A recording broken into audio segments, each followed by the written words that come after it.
Welcome to the Great Detectives of Old Time Radio. From Boise, Idaho, this is your host, Adam Graham. If you have a comment, email it to me, box13@greatdetectives.net. Follow us on Twitter at Radio Detectives and check us out on Instagram, instagram.com/greatdetectives. Well, I do want to encourage you as you make your travel plans, remember JohnnyDollarAir.com. JohnnyDollarAir.com is a Priceline affiliate link. So when you make your purchase following the link, part of your purchase price supports the Great Detectives of Old Time Radio at no additional cost to you. So remember, when making your travel plans, check JohnnyDollarAir.com first. Well, now it is time for this week's episode of yours truly, Johnny Dollar. The original air date, July 21st, 1953, and the title is The Black Doll Matter. For your listening enjoyment, John Lund as Johnny Dollar. Philip Shaw, Johnny. Oh, yes, Mr. Shaw. Our company holds a policy on Miss Judith Thompson. She was killed. How? Somebody shot her. You'll have to go to Los Angeles. I'll book space right away. Come on down to the office as soon as you can, and I'll give you the details. Shower and a shave, and I'm yours.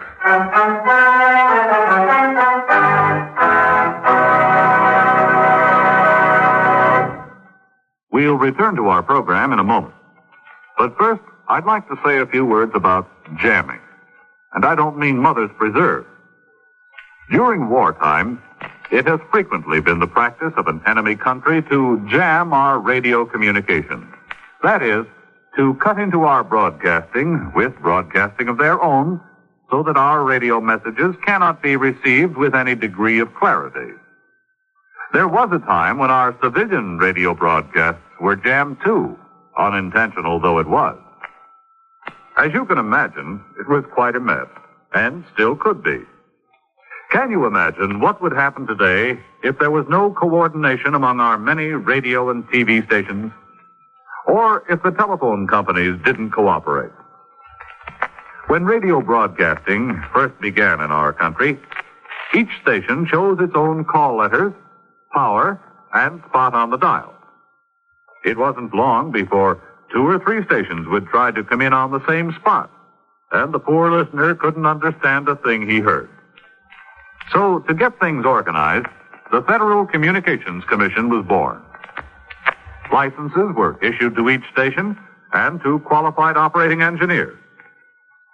The same thing now applies to TV stations. Today, a radio or TV station may request certain call letters, and if no one else has them, the call letters are issued. But power and the spot on the dial are restricted by laws of nature, and the FCC engineers don't have much choice in what they tell the station operator he can or cannot do. With the telephone and telegraph, however, the situation is different. The FCC makes sure the rates are fair both to the company and to the consumer, and that all of the independent companies work together so that someone in Japan or Germany, for example, can call someone else in New York with practically no delay or trouble. So the next time you pick up a stateside broadcast loud and clear, or hear everything your family says to you over the telephone, just remember that you have the Federal Communications Commission to thank.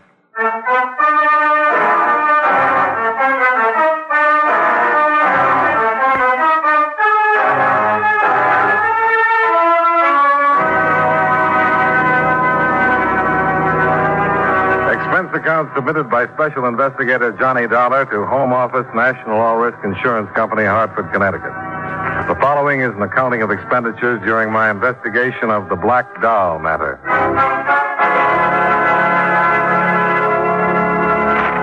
Expense account item 1, $189.95. Plane fare and incidentals to Los Angeles, California.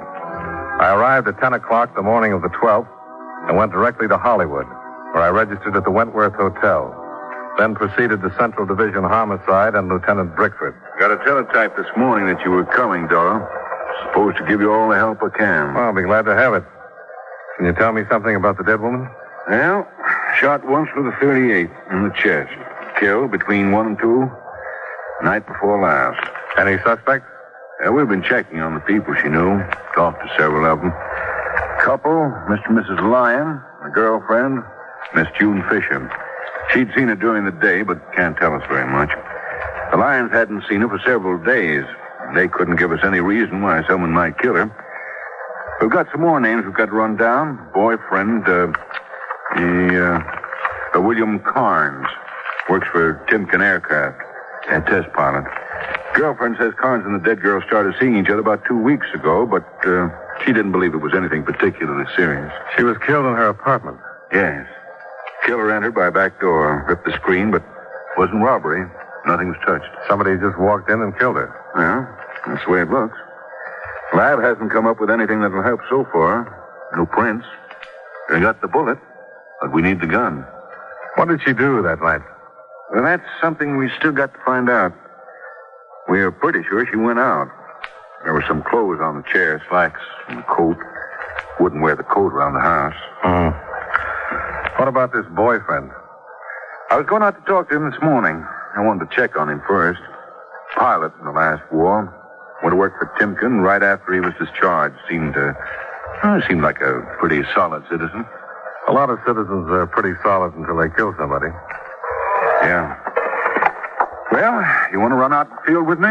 If you don't mind. Well, not a bit. Give me somebody to talk to.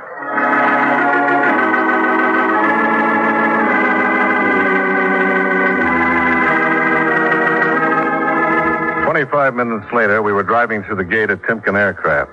As we passed the long, low line of gray buildings, I saw a plane sitting on the starting line. A bullet-shaped jet with stubby, swept-back wings. Inside the main building, we were shown into Mr. Rudolph Timken's big presidential office. Oh, come in, gentlemen. Which is Lieutenant Bickford? I am, sir. This is Mr. Dollar. I'm pleased to know you. What can I do for you? Well, we'd like to talk to one of your pilots, Mr. Timken. William Carnes. Bill? Oh, certainly, but I'm afraid you'll have to wait a while. He's just getting ready to take up the XR-200. Is that the jet I saw on the line? Yes, it's a beauty. Oh, thank you. We think it's the best. If you'd like to come out on the field, this test isn't security. The last 2 years we've been under wraps, but since we got the bugs out and the Army's given us a contract, would you like to watch? Oh, sure would.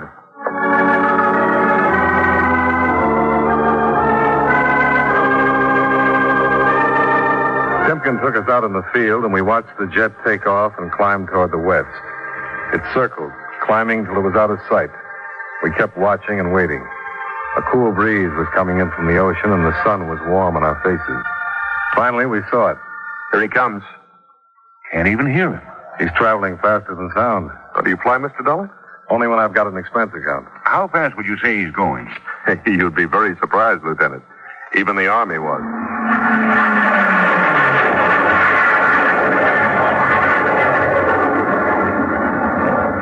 Hey. Impressed? Yeah. I'll stick to being a cop. He's in his turn now. Yeah. Come in across field. He's even lower. Here he is.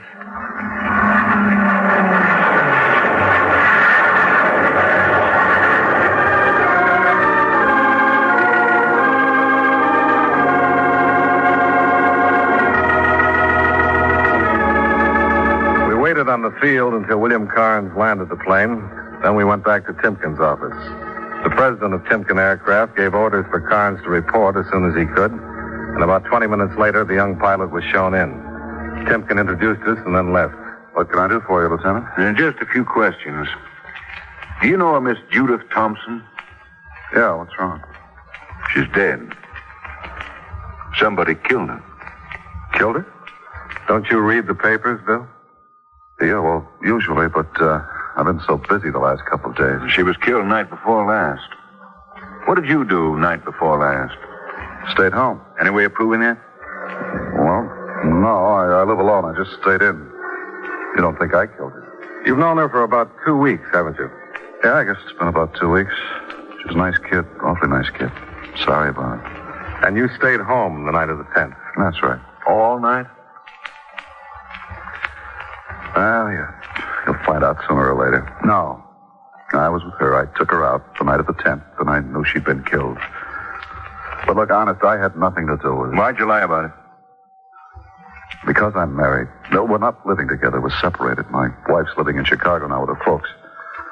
Always kind of hoped we'd get back together, but if I got mixed up in a killing... You got mixed up the night you took Judith Thompson out? Look, I was lonesome. Judy was a pretty kid. I saw her about 6 times in 2 weeks. It helped. But I'm in love with my wife. I've always been in love with her. You can understand it, can't you?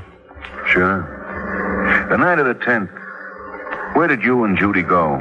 To the beach. Went down on the pier and played the concessions. When did you get home? I don't know. I guess about 11:30 or so. Yeah, somewhere about that time, 11:30 or 12. You go right home? Yeah, right home. That's true. Anything happened during the evening? Anything unusual? Unusual? Anybody follow you? No. And Judy seem nervous or anything? No, she was fine. She didn't act nervous or anything. Okay. Is that all? Yeah, for now. We'll talk to you again. All right, but I sure wish you wouldn't tell the papers. Tell the papers? Well, about me, being the one who took her out that night. Would finish me for good with my wife. I wouldn't have a chance. Her family doesn't like me as it is. Why did you and your wife split up? My job. I don't really blame her. It's tough for a woman to sit around the house when her old man is flying new stuff. What am I going to do? I guess I love flying about as much as I do my wife. Just keep hoping she'll understand and... I don't know. It's a mess. Well, we'll see you later. Okay, Lieutenant. Nice meeting you, Mr. Dollar. Nice meeting you.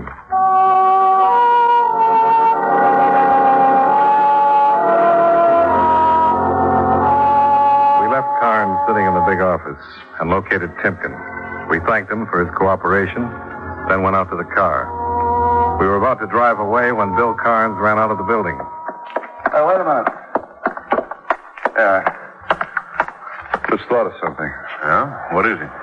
Well, I doubt if it means anything. In fact, I forgot all about it until just a minute ago. Something about the other night? Yeah.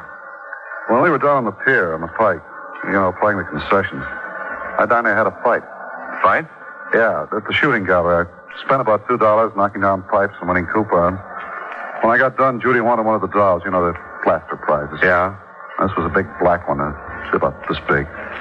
And the guy wouldn't give it to me. You got in a fight with him? Oh, darn near. I won enough coupons for the doll, but he said it wasn't a prize. And I said, what have you got it up on the shelf for? Judy wanted it, so I finally made him give it to me. Really had to fight him for it. It wasn't so much the doll, it was the principle. I hate to be had like that. Uh-huh. I know it isn't much, but it was kind of strange. But of course, I don't know what it could have to do with Judy. Well, you never know.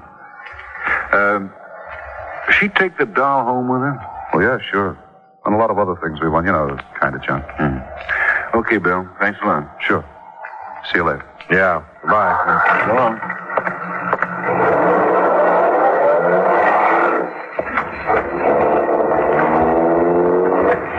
That's funny. About the fight? Yeah. Said she took the doll home with her. Why? Wasn't it in the apartment? No. All the other junk from the pier was. I remember scattered all over the dresser. Scattered? Yeah. But no big black doll. You were right. About what? That is funny.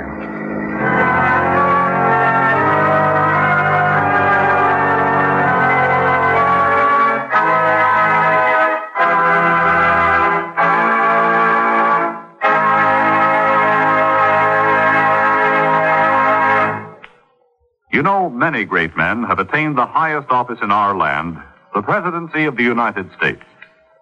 Can you guess the name of this man? According to historians, no other single man ever did as much for a country as this president did for the United States. After a brilliant military career, he was called from retirement to preside at a federal convention in Philadelphia, where he was unanimously chosen president. He was also unanimously reelected for a second term, but refused to run for a third.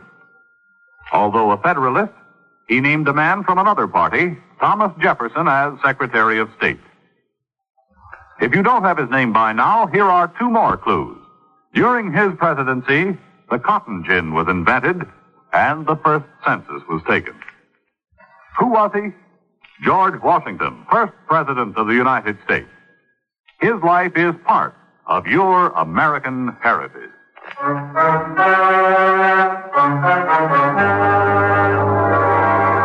And now, with our star, John Lund, we bring you the second act of Yours Truly, Johnny Dollar.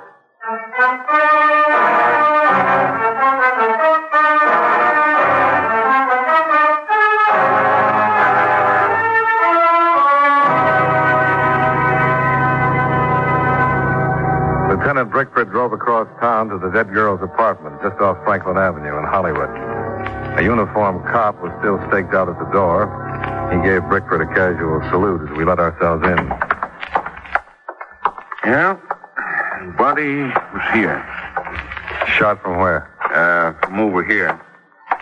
The position of the body and wound puts the killer somewhere in this area here. Which way is the back door? Through there. And here's the stuff on the dresser. Uh-huh. Everything you'd win at an amusement fair? Everything but a big black doll. Why would a plaster doll be so important? I couldn't even guess. Well, it's the only lead you've got so far. You ought to check it, I suppose. Concessions on the pier are open around 6. You got any plans for this evening? I'm with you. Let's go talk to Bill Carnes again. I think it'd be a good idea if he came along with us tonight.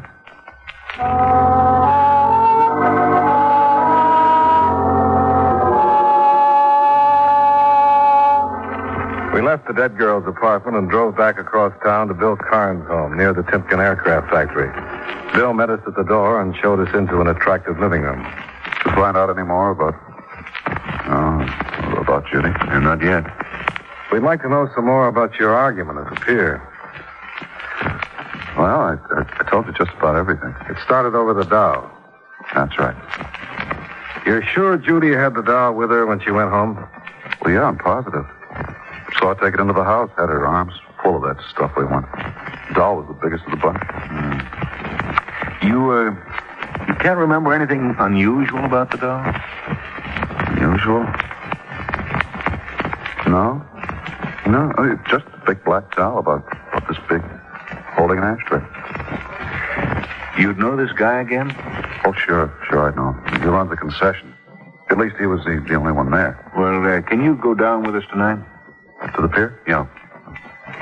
Yeah, sure. Do you think the argument had something to do with Judy getting killed? We don't know. But that black doll wasn't in her apartment. It wasn't. But I saw her take it in with her. Well, it looks like somebody else took it out.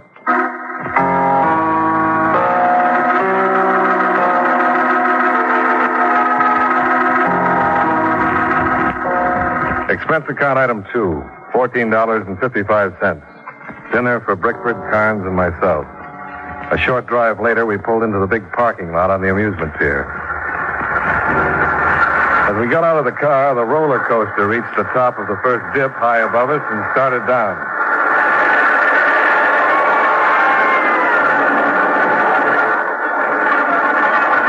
We crossed the parking lot and walked out on the pier. I haven't been down here in a long time. Where's the shooting gallery? Down at the other end. We walked the length of the pier until we reached the shooting gallery where Bill had won the black doll. All right, step up and try your luck. The man running the concession was in his late 40s, short, stocky, and bald. We stopped a few yards away. Come on, boys. Let's see what kind of shots you all. Big shots or little shots? That's the man? No, he's not the one. All right, come on, boys. Try your luck. There's 6 shots for a quarter. What can we win? Anything on the shelf. On the top shelf, one just like it. How about the big black doll? Sure, but you got to hit all the clay pipes. Well, go ahead, darling. Aren't you going to try it? If you don't hit them all. Okay. Let me see. There you are.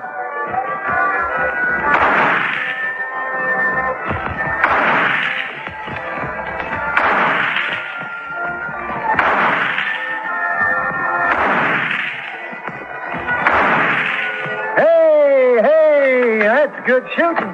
You must have been in the army or something. You really knocked them down. Say now, boys, how about another round? No, I'll just take the dough. Sure. How about you boys not going to let him show you up now, are you?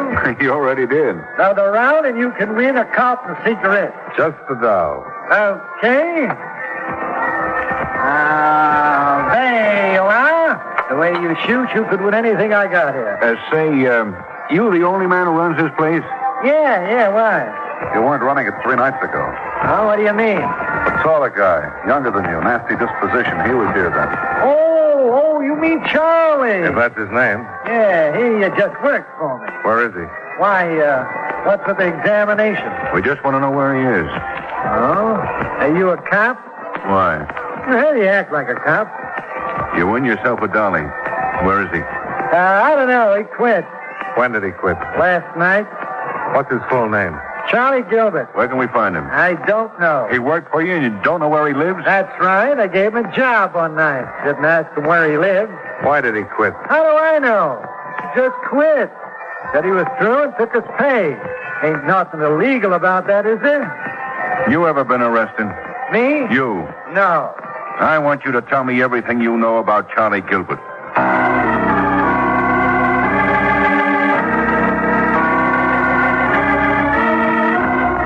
Rick and I questioned and cross-questioned the manager of the shooting gallery. He said his name was Virgil Wellman, that he'd never seen Charlie Gilbert till the night he'd hired him 3 weeks before. He knew very little about the man, but readily admitted Gilbert had a bad temper. He swore he didn't know where Gilbert lived or what he did in his spare time. Well, we left the pier and drove Bill home. The lieutenant dropped me off at my hotel.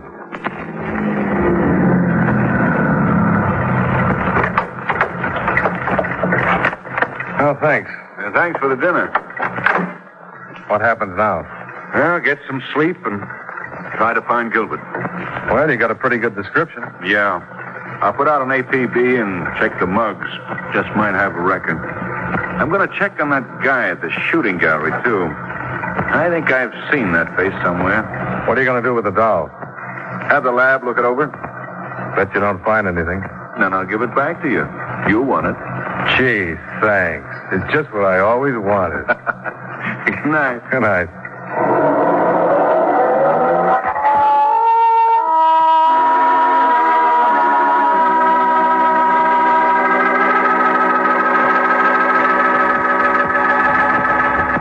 I went to my room, climbed into bed, and tried to put the puzzle together. After a half dozen cigarettes, I gave up and turned off the light. I felt as though I'd hardly fallen asleep. Okay. Yeah. All right, sure. Johnny Dollar. Now, this is Brickford. Oh, hi. Hey, what time is it? 2 o'clock. Goodbye. Hey, wait a minute. Something important. Okay. Let me wake up. Well, this'll wake you up. About an hour ago, they hauled a man out of the ocean. Been shot twice. About 36 hours. Who is he? I don't know. No identification. Nothing in our file on his prints. It was sent for a kickback from Washington. Why is this corpse so important? Because he fits the description Carnes and Wellman gave us. Gilbert? Yeah. And I went through the mugs and came up with an identification on the guy who was running the shooting gallery tonight. I knew I'd seen him before. Who is he? Right name's Virgil Shelton. Wellman's an alias. Got a narcotics record. Served 5 years. Only been out for a couple of months. Wow. That sounds interesting. How about the dead man you found in the ocean? Carnes coming in to make an identification? Already sent for him. You coming down? Right away.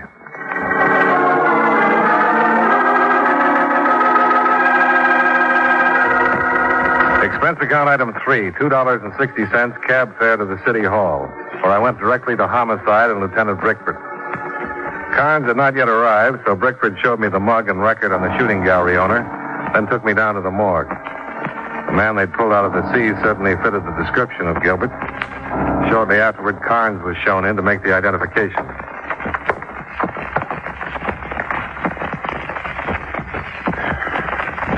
Yeah. That Gilbert? That's the man I had the argument with. You sure? Yeah. I'm sure. Lieutenant, you said he'd been dead about 36 hours. Close. And he was killed shortly after the girl was. Yeah. Hey, here's the kickback we were waiting for, Dollar. Prints on the dead man identify him as Frank Sidney, alias Charles Sidney, alias Sidney Gilbert. Alias Charles Gilbert. Yeah. FBI wants him, narcotics rap. Well, it sure gives him something in common with the guy at the shooting gallery tonight. Let's take another ride down to that pier.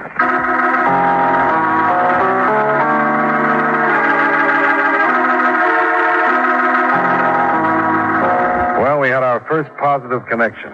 Both of the men who worked at the shooting gallery had federal records and were wanted on narcotics raps.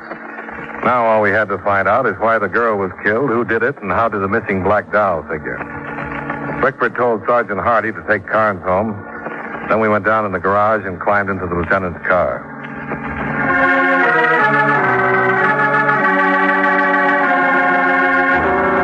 "25 minutes later, we were back at the amusement pier.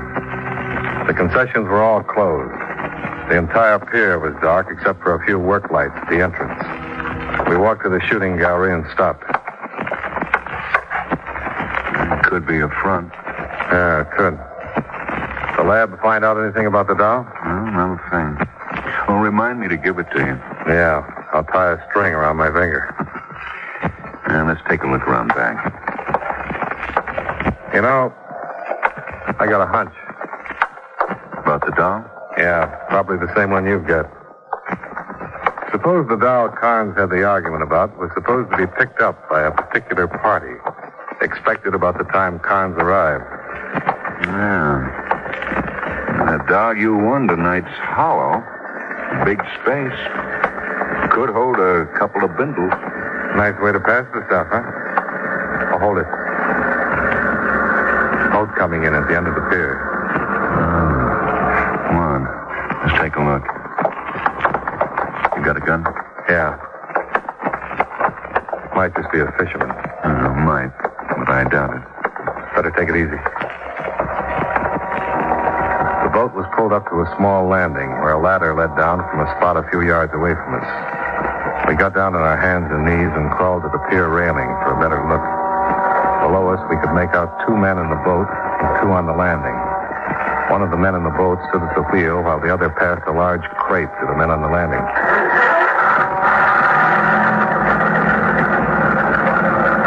Okay, remember this is the last boat for a while. We'll contact you after the heat's off. The wall's getting a little too nosy. Recognize him? Our friend from the shooting gallery. They're coming up.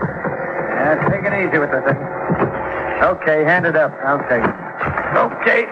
Now let's get out of here. We got to be in Fresno by 7. Hold it right there. What the? Look out!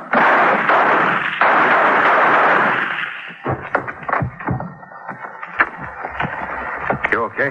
Yeah. Oh, this one's dead. Virgil's still with us. Here.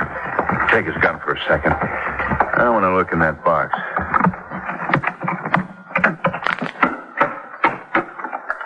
Yeah. You got a match? Yeah, right here. Well, looky here. Dolls. Big black dolls. And look what's inside.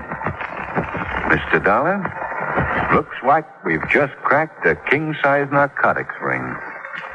Sure looks that way, Lieutenant.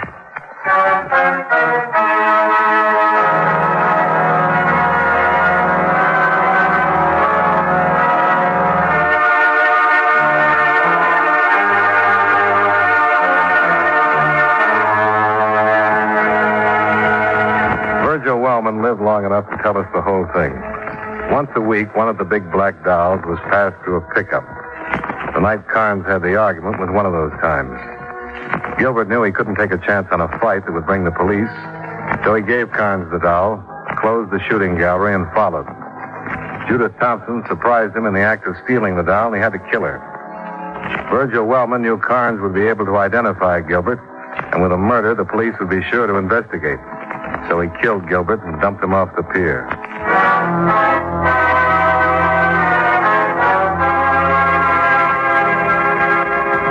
Expense account items 4, 5, and 6.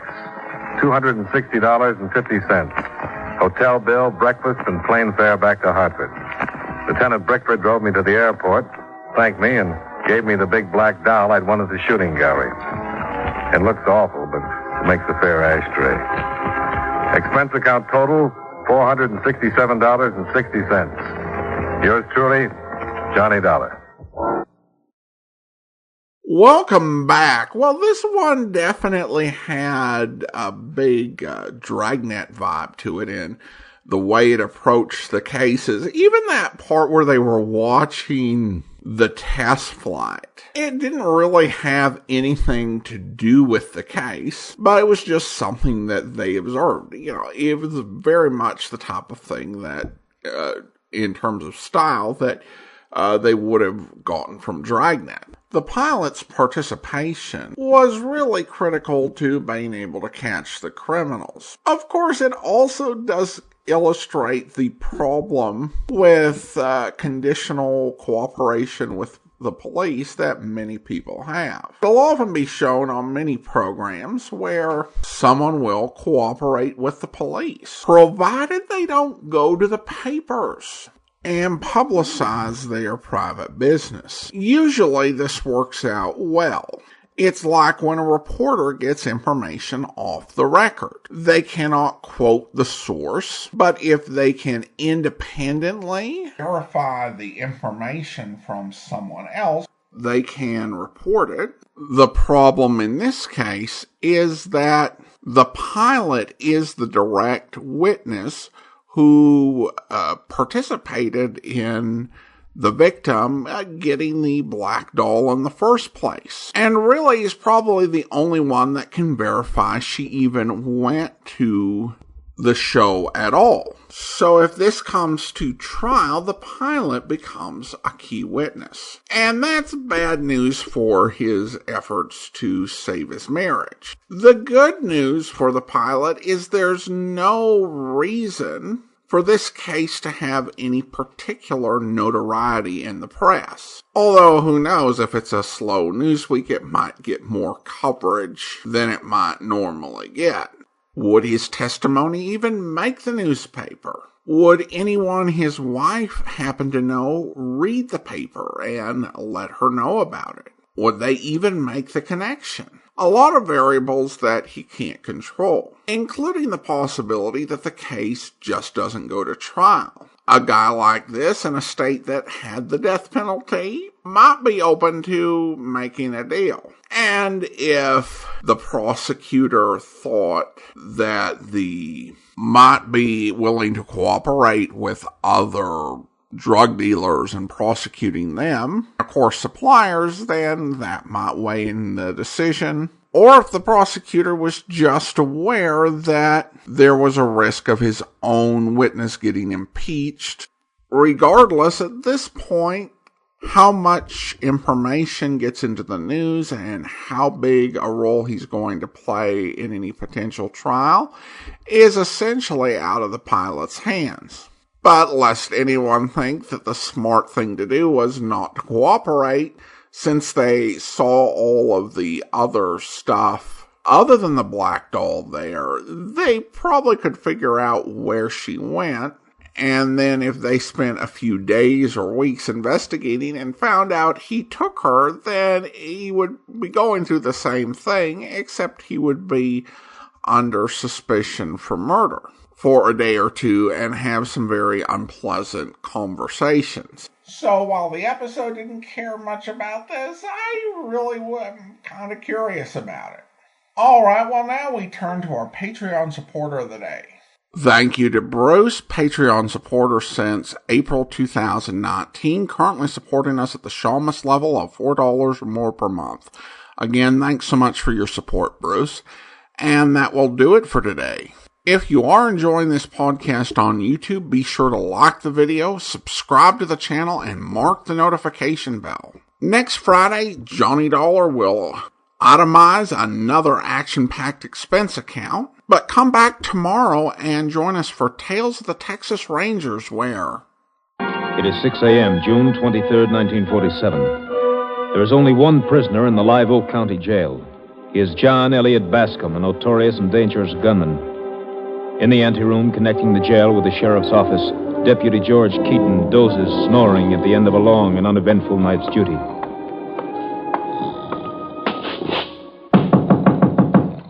Miss George! Miss George!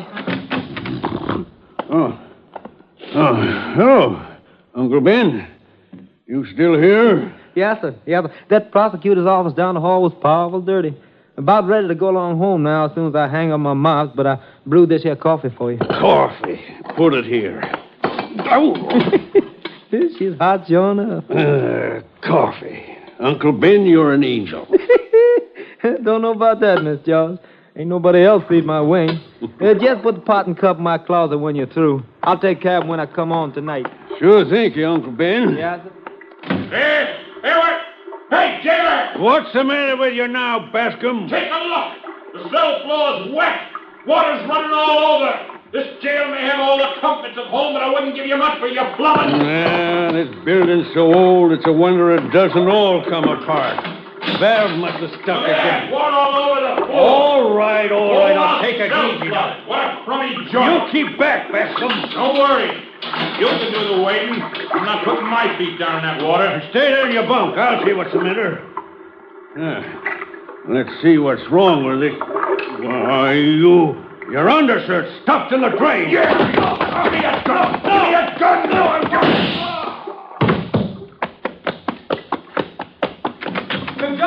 Miss George! Oh, Lordy, Bascom! Get away from that gun cabinet.